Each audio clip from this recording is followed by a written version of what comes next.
along and helping along with today's webinar. And today we're going to talk about the 2015 household report.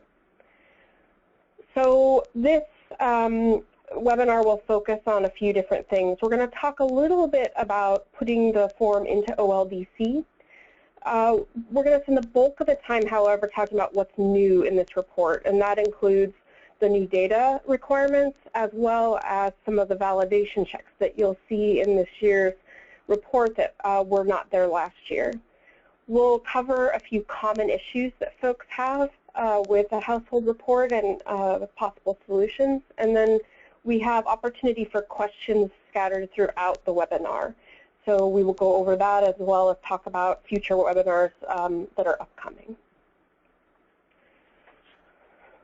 So we don't have Leon Lito. If he hops on, we'll let him do a welcome. And my name's on here as well. So we'll be doing your presentation today. We also thought it was really important to highlight the Apprise Training and Technical Assistance team. Some of us have gotten the chance to work with all of you on performance measurement and other household reports, Grantee survey. Apprise is contracted with OCS to provide technical assistance and training to grantees in their data and reporting needs. And so as you listen today and you have questions, or maybe you think of questions afterwards, or as you run into issues completing your form or collecting data for it, Apprise is here to help. And we can do everything from just talk through simple questions on the phone to help you get your data collection lined up in a way that is more conducive for reporting. So we are always there and willing to help, and look forward to talking with you all. So that would be myself, Trayvon Braxton, who isn't on the line today, but many of you have worked with him, and Gina, who is also on this webinar. So this next slide, I'm just going to call it an index. We're not going to go through it, but it kind of outlines the things that we're going to talk about today. And it's in here largely because many of you will print off this webinar and use it as a guide, and so this is a nice summary of some of the things we're going to talk about. We're going to start by talking about OLDC. And I want to highlight that for those of you who are new to OLDC, we're just going to touch on a few things. If you want more details, though, the next slide shows a link that you can click on to see previous trainings. And this gives detailed instructions for how to get onto OLDC and how to use it in extensive detail. And so we'll just be hitting a few of the highlights about how to submit the household report, but this really goes into a lot more detail, and I encourage you to visit it, especially if you're new to the system. Melissa, Leon is on the line. I think, Leon, you want to say anything to the group? Yeah, yes, can you hear me? Yes. Okay. From my office, I'd like to welcome everybody to this webinar. For me personally, it's an important webinar since these household reports go back to FY82, and I've been involved with them for many years. It's an important report because it provides information that's responsive to what is required of us in reporting on the program to Congress. And I think the main elements you probably know from a number of years is how many households did you assist, poverty levels, and vulnerability. But this time around, we have some new elements, and that's what really the bulk of the webinar is going to be about. So I hope you get a lot out of it, and please ask questions, and thank you. Thanks, Leon. Sure. So on the next slide, we're going to talk a little bit about OLDC Access, and this is really important. We've highlighted this in the past, but passwords have to be changed every 60 days. So if you went in and haven't done a report in a while or haven't been into OLDC for a while, one of the first things you should do is go in and change your password, even if you're not ready to submit your report yet. We hear from a lot of people every year who go in at the last minute sometimes and go to submit their report only to find out that they need a new password, and it doesn't take very long, but it will probably take longer than you have to submit your report if you wait till the last minute. So I just encourage you all to go be proactive about that, get it changed. That way when you are ready, everything in the system is a go. The support center, there is a support center specifically for OLDC, and the personnel are available through 6 p.m. Eastern Time. So even folks on the West Coast can get a hold of them through 3 o'clock in the afternoon. It means so long? Leon, can you put yourself on mute?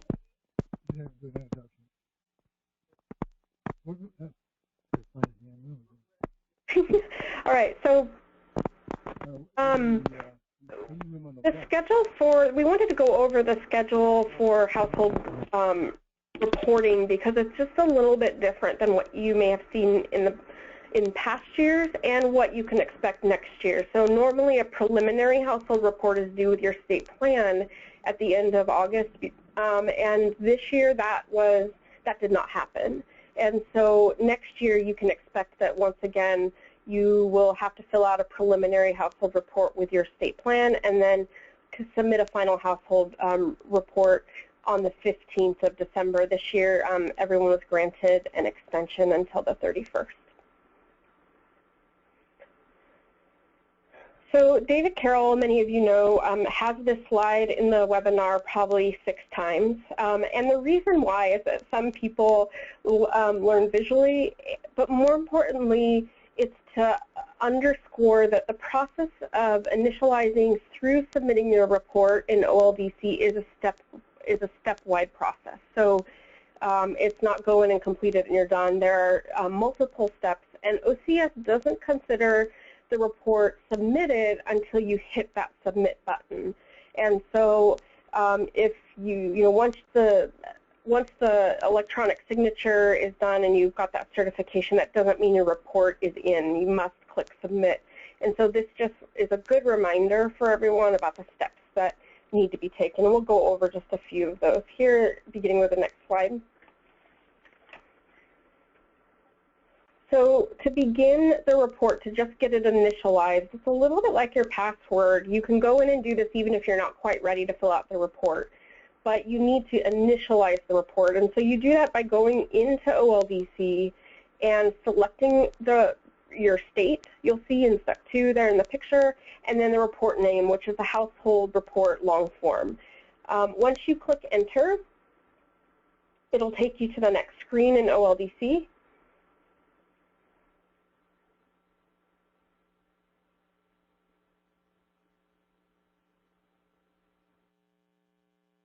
See, I'm one slide ahead, so I'm a little bit lost. So in order to access, you'll want to go ahead and pick the reporting period. What somebody asked us the other day, can you go back and see other reports? And yes, you can. As you can see by the screen, you can not only go back and open up other reports, but you can see what their status is and where you're on in that particular chart. And so you'll want to select the time period, which the one we're talking about today is the 2014 to 15. You'll want to select the action, which is the new edit revised report. And once you select this and click enter at the bottom of the screen, you will be then taken to this one. And this basically says your report is initialized. In other words, you've clicked it, it's ready to go when you're ready to begin completing it. And so this is the first step. And this initialization isn't on the chart, but it needs to happen. So this might be a good thing to do when you go in and get your password set up. On the next slide, if you think back to the chart that David put in here, the steps that you're going to take for the data submission process are navigating to the household report, which is what we talked about, choosing your state and the time period. You're going to initialize the report. You're going to make it available in OLDC to revise or to edit or to complete. You'll want to go ahead and complete the form. You can do it a little bit at a time, and that makes a lot of sense. Sometimes you may have data for one area but not another, and it's okay to do that. You can save as you go along and come back to it. The next step is to click Validate, and so this runs data validation checks and saves the data again. You can validate at any time during the process. Granted, you're going to get error warnings on the empty cells, but you're also going to be able to run checks on the things that you have already filled out. So that's okay to do periodically. Once you've clicked Validate, you will certify, and many of you I know have talked about this at length, that it needs to be an authorizing agent, and so once that signature is applied, then you may submit your form to OCS and Apprise for review. What happens when we get your report is Apprise actually conducts a review of all of your forms. And so, for example, there are many validations that we'll kind of review in a little bit in this report built into the system. But there are some more sophisticated validations that aren't, and those are run by Apprise once the report has been submitted.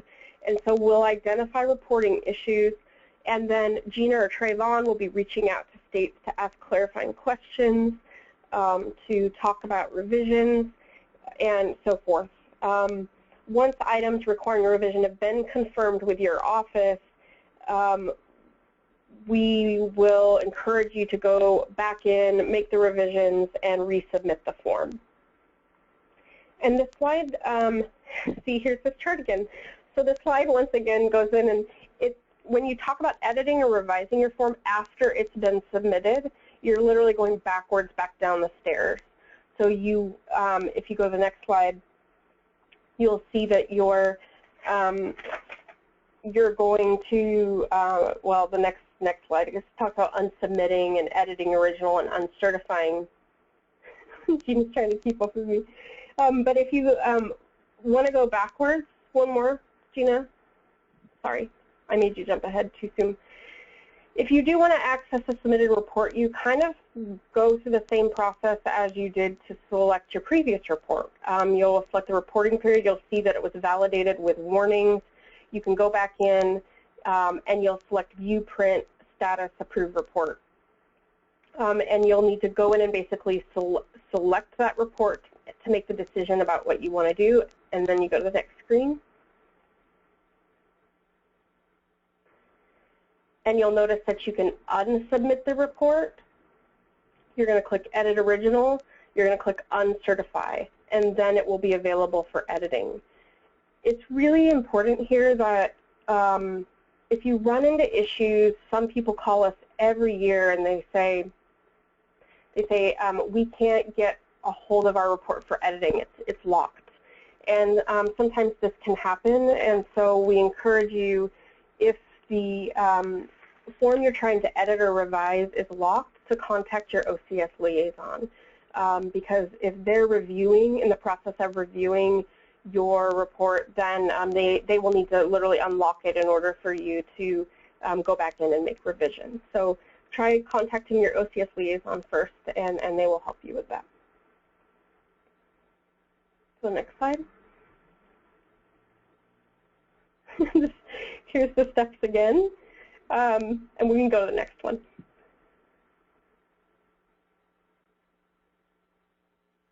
So we talked a little bit about OLDC Access and data submission and review procedures, and we're going to see if there are any questions. Once again, if you're new to this, this is going to seem a little overwhelming. If you've done this before, it's going to seem a little repetitive, but it's really important that folks understand that there is just a process, and although it's getting more intuitive, there's still glitches, and it's sometimes can be a little tricky, and so we encourage you to contact your OCS liaison. If you need help with getting a form unlocked, we encourage you to contact OLDC support if you have challenges getting in. And then for anything else, you can go ahead and call Apprise, and if we can't help you, we'll get you pointed in the right direction. So if anyone has questions, there's this great slide Apprise put together about how to use this GoToWebinar to ask questions. If your bar is minimized, if you can't see it on the side, you'll want to go ahead and click this orange arrow. You should see that somewhere on your screen, and that will open up this bigger box. And in the bigger box, there's a hand, so you can raise your hand. If you were the kind of kid that doesn't like to raise your hand but just likes to talk out loud, you can go ahead and type your question in the chat box, and Gina will read it off to everyone, and we'll go ahead and answer that. If you do want to talk, you'll need to have entered your audio PIN. So if you're already on the call and you haven't entered that, you'll notice on this particular one it says #85#, but your screen might say a different number. The important thing to remember is to hit pound first as well as after the number. I think that's something a lot of people miss. So are there any questions about OLDC, getting into OLDC and using it to submit your household report?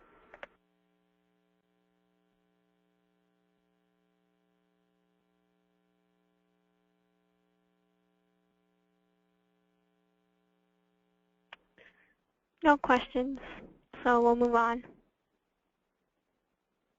Okay. So here's the good stuff.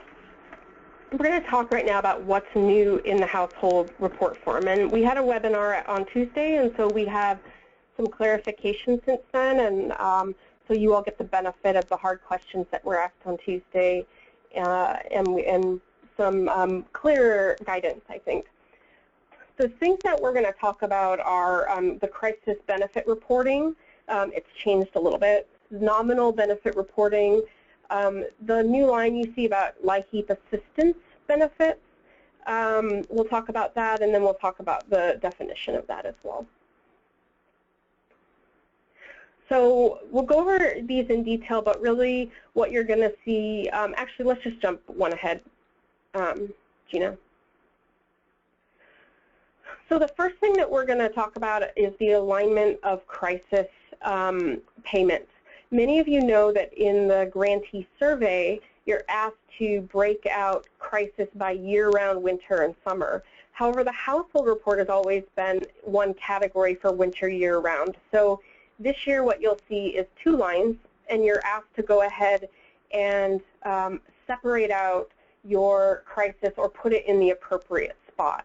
Rather than have one line. And this is just making sure that the reports are all aligned and they all make sense with one another. So for many of you, this isn't going to be an issue. You've just been putting one or the other into one line, and now we're asking you to separate it just like you do for the grantee survey. Can you go to the next slide?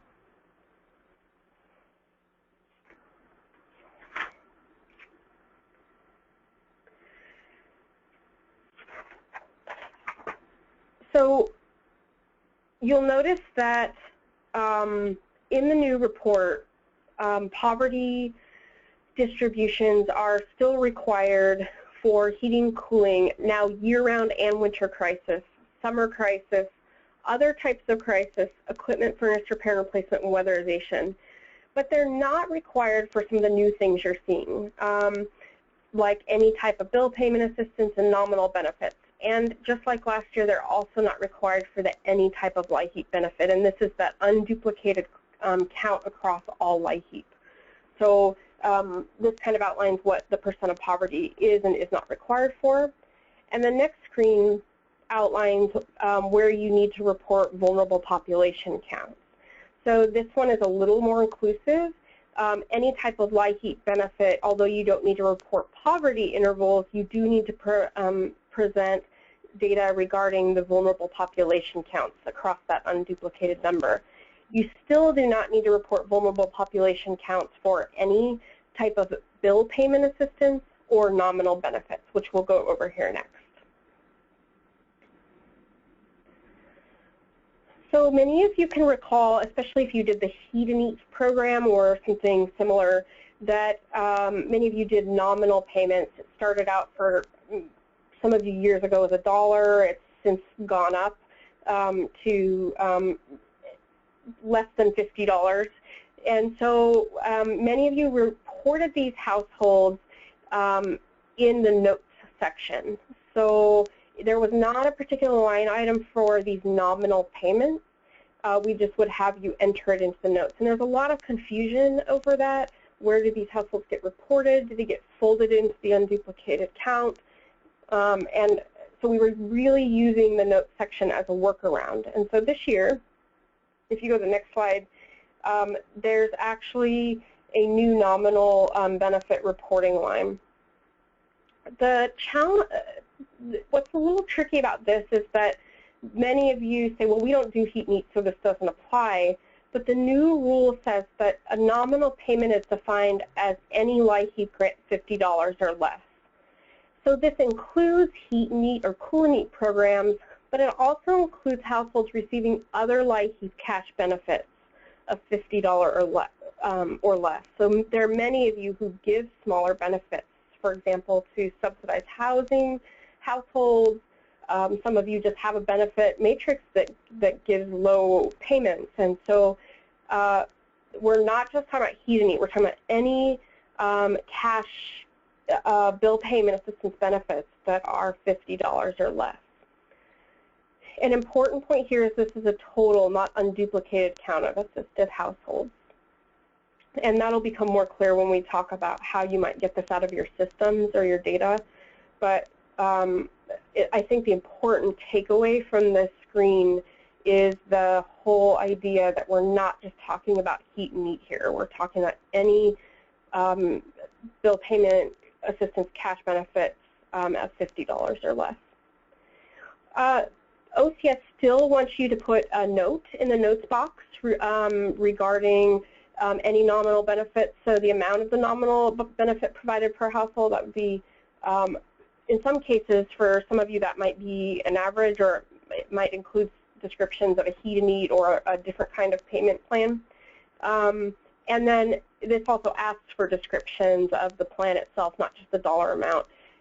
So, for example, we provided an example here on the next screen. In this case, New York State gave one nominal payment to households, and they put a note in here that they issued a $21 nominal heat and eat benefit to households in 2015.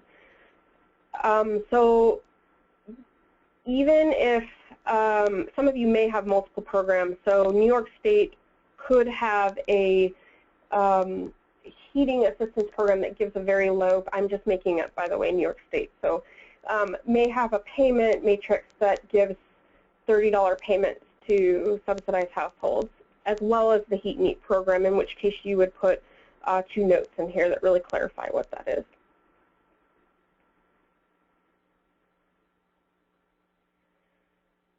So this is an example of how this really makes things different from last year. Last year, any person that had a grant or got money more than $0 was reported in the crisis or cooling or heating categories. And so this year, what we're saying is that in order for it to be counted in heating, cooling, or crisis assistance, you must receive a LIHEAP grant greater than $50. Otherwise, it goes down into the nominal category. So we're not asking you to double count heat and eat benefits. We're asking you to separate those out before you fill out the heating and cooling and crisis section. I want to make a note here. This is the one that we've updated. It's not applicable to weatherization or energy-related repair or replacement assistance. For example, if you give out $25 fans to folks in the summertime, it is not cash assistance, so it's still considered repair, replacement, or weatherization, not a nominal benefit. So nominal benefits really apply to cash assistance. And this goes into what we talked about earlier, that if Delaware last year would have counted a payment in their year-round crisis that was under $50, it would now be moved down to the nominal payment category.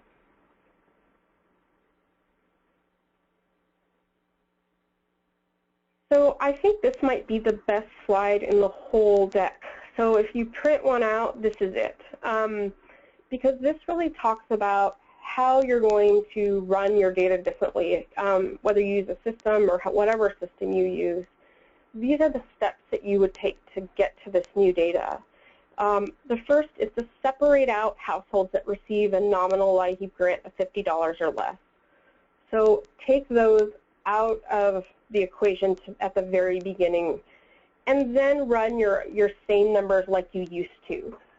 So you're going to look at unduplicated household counts in heating, cooling crisis, winter crisis, summer crisis, other equipment, weatherization, and any type.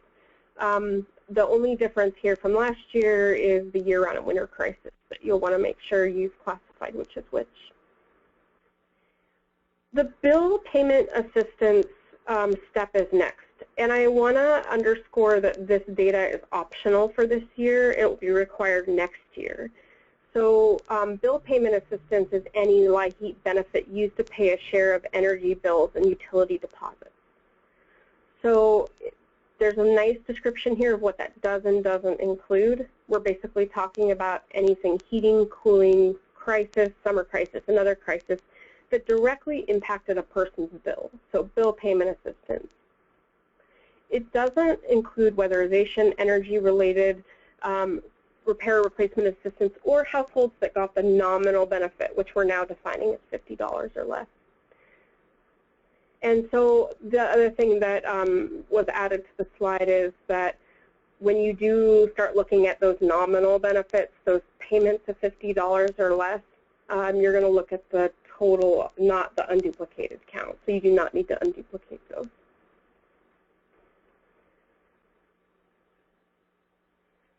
So this is just a summary of the big kind of 4 takeaways. The difference between winter and year-round crisis is the first.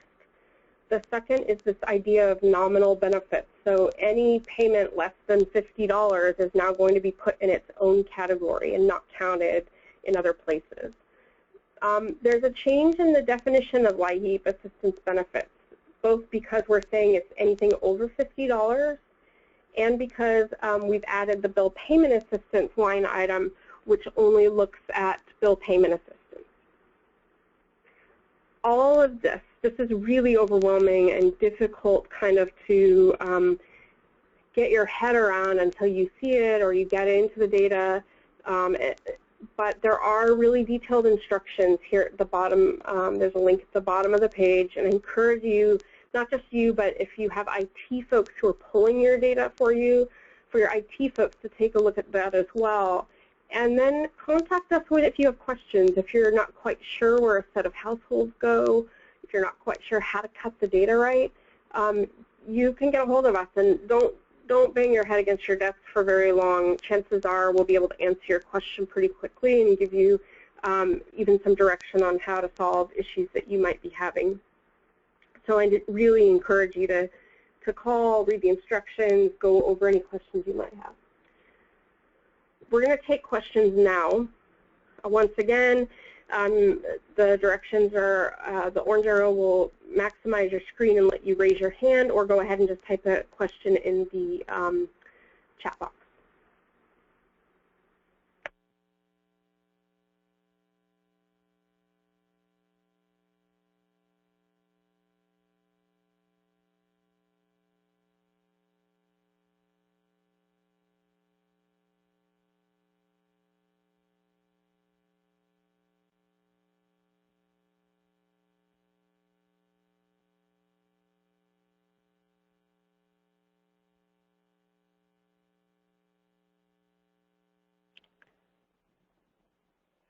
There's one specific question relating to a specific software, but I think we'll ask this person to ask his question, separately after this webinar, since it's a specific question. But other than that, there doesn't seem to be any other questions.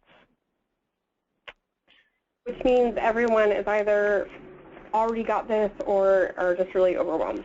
So if you're like me and you need time to process this and you come up with questions, I can't encourage you enough to give us a call because we're absolutely happy to help you through. And more importantly, well, maybe not more importantly, but also it helps us help other grantees. So the more that we can identify where people have hiccups or where it's challenging for folks, the more solutions and tools and resources we can develop for other grantees who might be struggling with the same thing.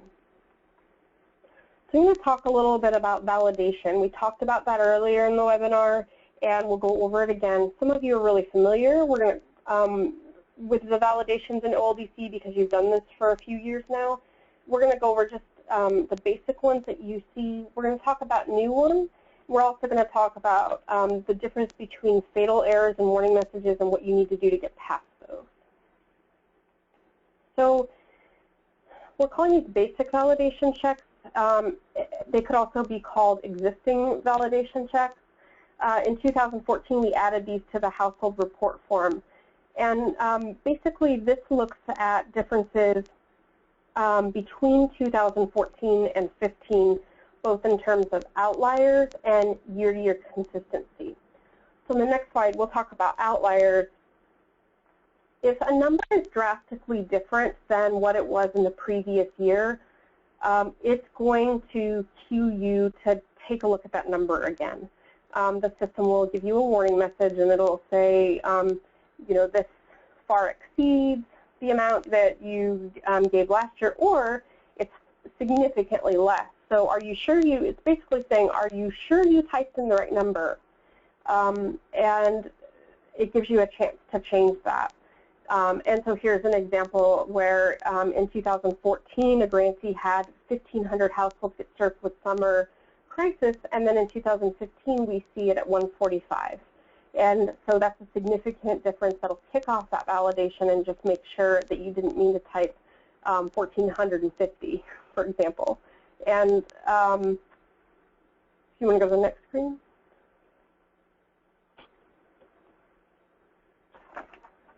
The next is year-to-year consistency checks.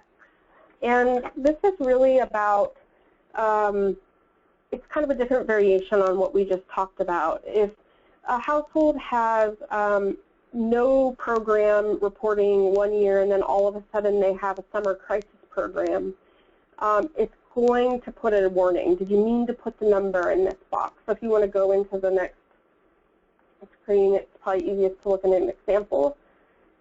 So for example, this this particular grantee had 900 cooling households in 2014, and in 2015, there's nothing there.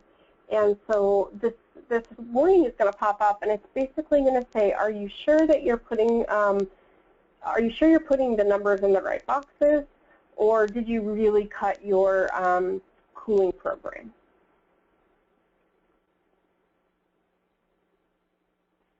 I think it says later, but I just want to underscore, if you get that warning, that year-to-year warning for either, you know, the zero program or the significantly different number, we really encourage you to put a note in the note box. And I think we'll say this later. I think there's a slide later that talks about this. But if a prize sees that and doesn't understand it, they will give you a call and follow up.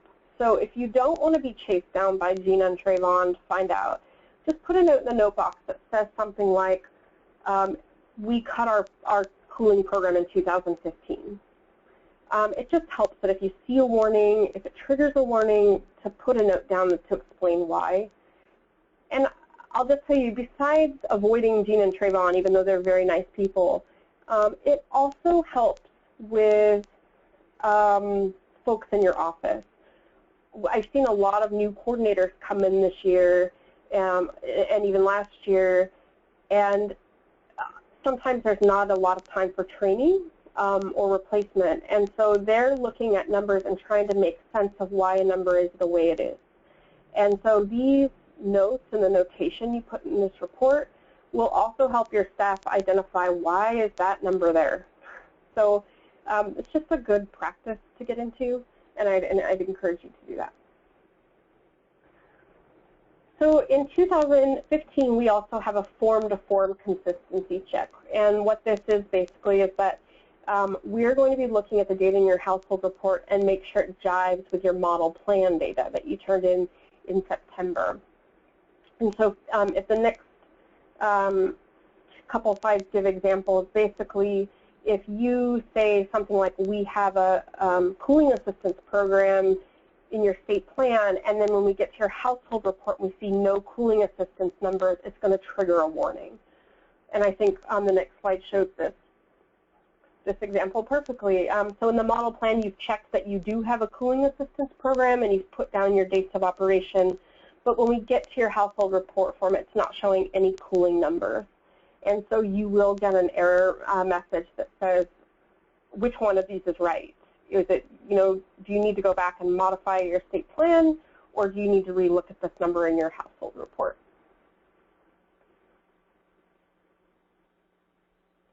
All of these validations I mentioned earlier in the call can be run by just clicking the Validate button. And so you can do that actually at any time during, as you're filling out the form. So if you get, the first part of your household report done and you just want to make sure that there are no system errors, you can go ahead and click it, and it'll run validations on the existing data in your form. And you can do that throughout and as many times as you want. There are different kinds of error warnings and validations. You have fatal errors, which basically say, this is not okay. These errors must be fixed before you can actually hit submit to OCS. It will not let you submit the form until you fix that number.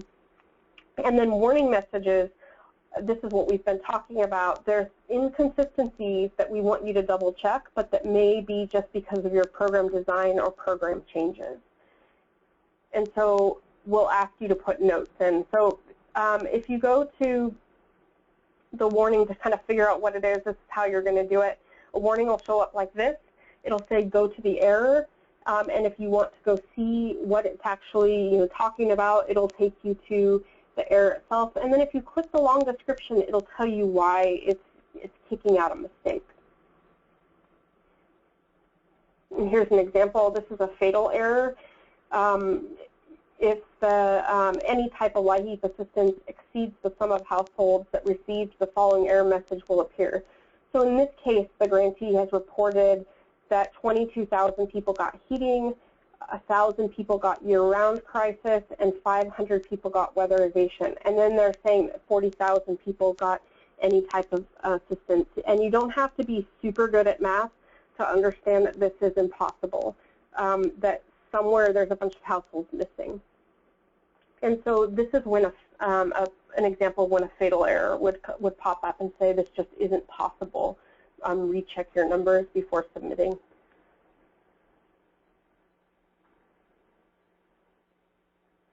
And then there's warnings.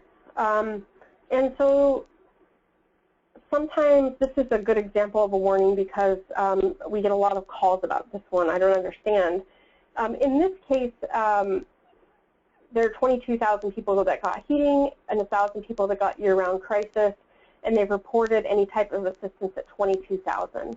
This is just going to give you a warning that, okay, are you sure that this number shouldn't be bigger? But it's a warning because we know that in some states, you have to get a heating assistance benefit before you get any other kind of assistance.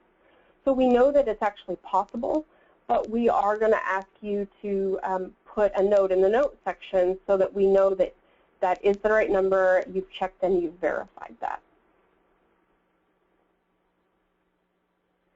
This is the slide I was talking about earlier, and probably another, the second most important takeaway from today is this slide here, that you're going to get warnings that don't make sense to you because it's just the way your program runs. So you don't give out additional benefits until they've gotten the heating benefit. Or, for some other reason, what we think is kind of weird is completely normal for you, or vice versa. And so we're going to hit those warnings. You're going to run into them. And if you check the numbers and indeed the numbers are right, we're just going to ask that you put a note in the notes section to explain why the numbers are right and why we should just disregard the warning. If we see something that doesn't make sense to us, we will call you. And so if you'd like to avoid a call, those notes make a huge amount of difference, and it'll prevent follow-up from Gina or Trayvon. We put a note in here that year-to-year alterations will lead to confusion. We hit this earlier, but you can guarantee that this is the one you'll get calls about if you don't leave a note. So if you had a special crisis assistance program one year and the next year it was completely gone, once again, leave a note. Tell us why you're reporting it one year and not the next. Otherwise, we'll call you and say, did you mean to do this? So these are some of the things that we went over, the basic validation checks, which look at outliers and year to year, and then the new one, which looks at form to form. And I think I want to underscore something in the form to form. Remember, we're looking at your state plan and comparing it to what you're looking at the household report. So if you go in and you say, I don't have any cooling households, but it says you do in your state plan, one of them needs to be modified. Either your state plan needs to be updated to reflect that you no longer have a cooling program, or you need to update your household report numbers. If it's the former, if you need to go in and amend your state plan, that's completely doable. And Leon asked us to encourage everyone to work with your OCS liaison to do that. So if you need assistance with that, you'll want to contact your liaison. Are there questions about validation? So warnings and errors?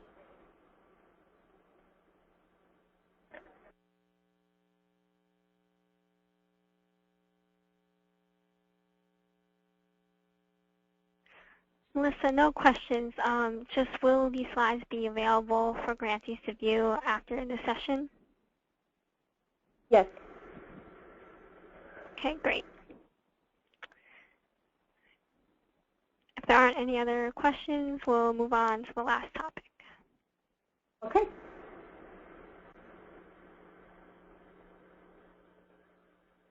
So this topic is going to go over common issues, and some of you are going to relate to this because these are really, really common across many grantees.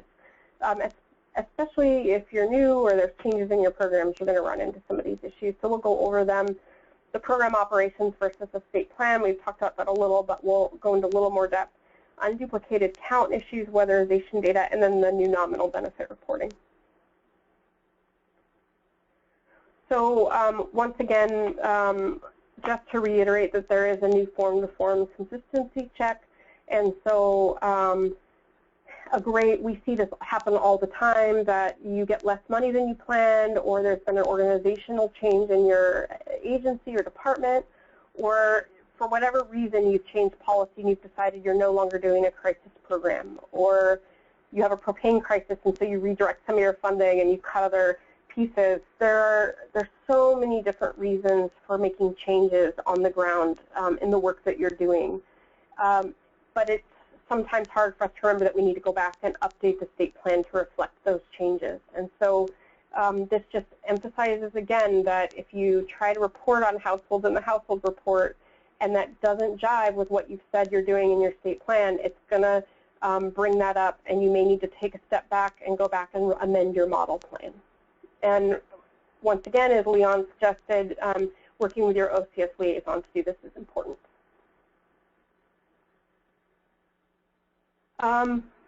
Unduplicated count issues. We mentioned before that the warning that's going to happen if you have particular rules in your program, like everyone must receive a heating assistance benefit before they can get weatherization or crisis or other. And so the arithmetic validations are going to crop up, and in which case we just say, you know what, just recheck your numbers, and if they're right, put a note in the notes section that explains why we're seeing what we're seeing, and you won't get a follow-up from a prize. I'd also like to say that we're helping a lot of folks with unduplicated counts. It's really a challenge. You can go to the next slide. It's really a challenge in some cases to build query logic for vulnerable households. And so please contact us for help if you need assistance getting the data out of your system in a way that unduplicates across vulnerable households. So this is an example we see all the time. there are 5,000 elderly, 5,000 disabled, 5,000 young children, and then they put down 20,000 total. And so it's going to kick back an error and say this number can't be greater. Oftentimes, though, the mistakes are a little more subtle than that. So I think that if you feel like the numbers aren't quite right or you need help, we've built some query logic that can be given to IT staff that explains all the ands and ors that need to be put in when you're pulling data from a system, and we're happy to pass that along. We can also just help talk through what an unduplicated count is and what exactly we're looking for. We encourage you to call us. Unduplicated count issues also come up with weatherization. Many of you work with other agencies or departments to administer your weatherization program. And so coordinating that data collection is challenging for two reasons. First, you're having to communicate how they should be reporting their data. And so it's a challenge to figure out whether they're reporting it correctly or not. And then you need to coordinate their data with yours to get unduplicated counts. Both of those are tricky things in some cases. Once again, we're encouraging folks to give us a call. Go to the next slide.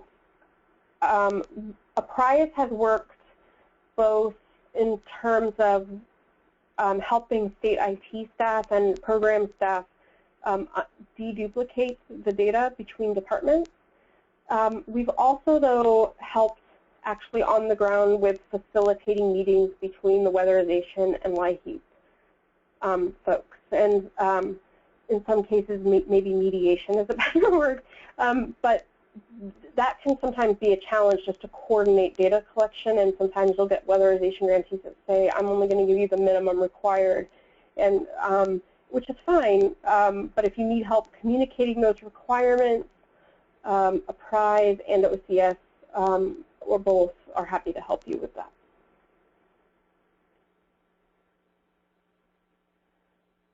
So we say this is a common issue, and I think maybe we're anticipating it will be a common issue. In 2014, we ran into a lot of folks that said, where do I report my heat need or my nominal benefits? And so this year, we expect some folks having to get used to this new $50 or less benefit piece. And so we are encouraging you to take a look at the instructions, try it, give us a call if you run into issues. But right now we're going to have you ask you to include in the notes section details about the nominal benefit program. That way if we have questions, we can just find it in the notes. Otherwise, we will give you a call.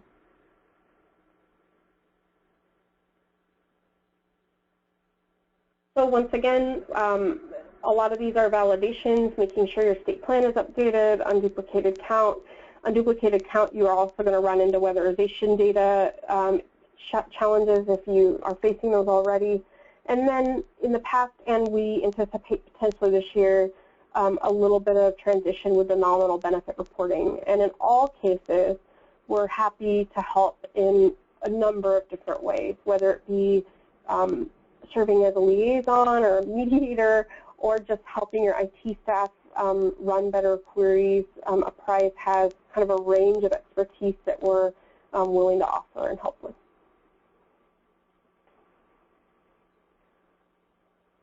Are there questions regarding these reporting issues?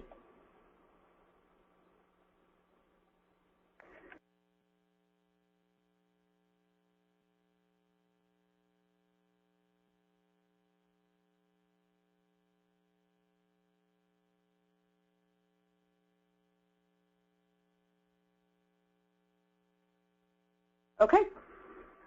So I've mentioned it a lot, but there is lots of support for you and your staff as you go through and do reporting. And I would not just say about the household report, but for the grantee survey and performance data form, your carryover and reallotment, your model plan, all of these reports work together. So if there's help you need either revising or submitting for the first time any of those reports, I'd encourage you to reach out to folks.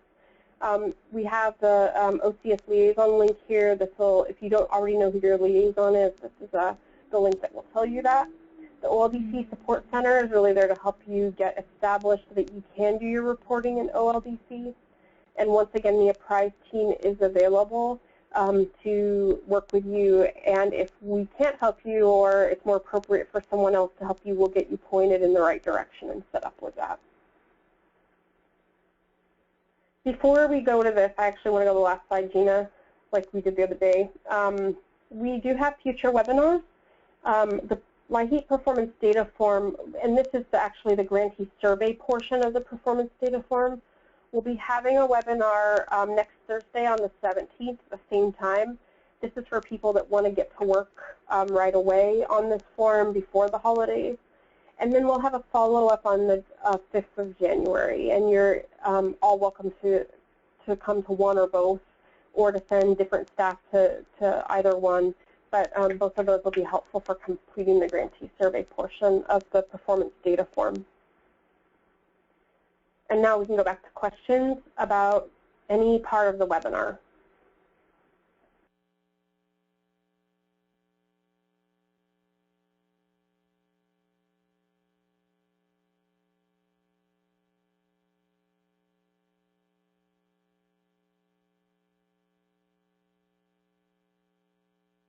Okay, Melissa, there doesn't seem to be any questions in this session. So. All right. If you have questions after, once again, our names and contact information is there, and we really are genuinely happy to help. I hope you all have a great weekend. Thanks for joining us.